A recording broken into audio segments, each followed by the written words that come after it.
I'm not gonna lie, this is not the first time I heard about the Manhunters concerning the Lantern series. Now I have one question.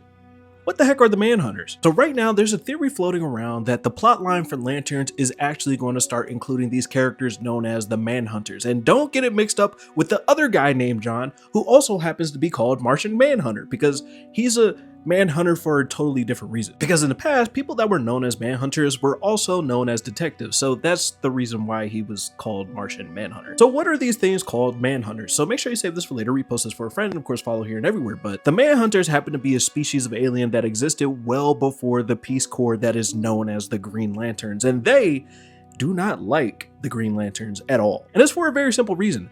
They took their job, and because they were unemployed for so long, they kind of got bitter and became evil. And that's a terrible summary, but that's because Manhunters are largely an old franchise. Like, nobody really talks about them, but one person that probably would care about them is James Gunn. And seeing that intertwined with the new series, it would kind of make sense why the alien said what he said inside of the interrogation scene, because the extraterrestrial didn't say that they were the ones trying to bring war. They said this was concerning a war. But when you think about it, there is one major flaw when it comes to the Manhunters being a part of this Lantern series, and that is the fact that, number one, we don't know if they can shapeshift in this universe, but number two is mostly about how they feel about the Earth, because Manhunters are essentially emotionless. That's the main reason why they are not peacekeepers anymore. They didn't have any feelings. So we have the fact that in the interrogation scene, they seem to care about how Earth doesn't take care of everybody on Earth. So that kind of conflicts with who the Manhunters are. But if there's major creative liberties and they have shape-shifting Manhunters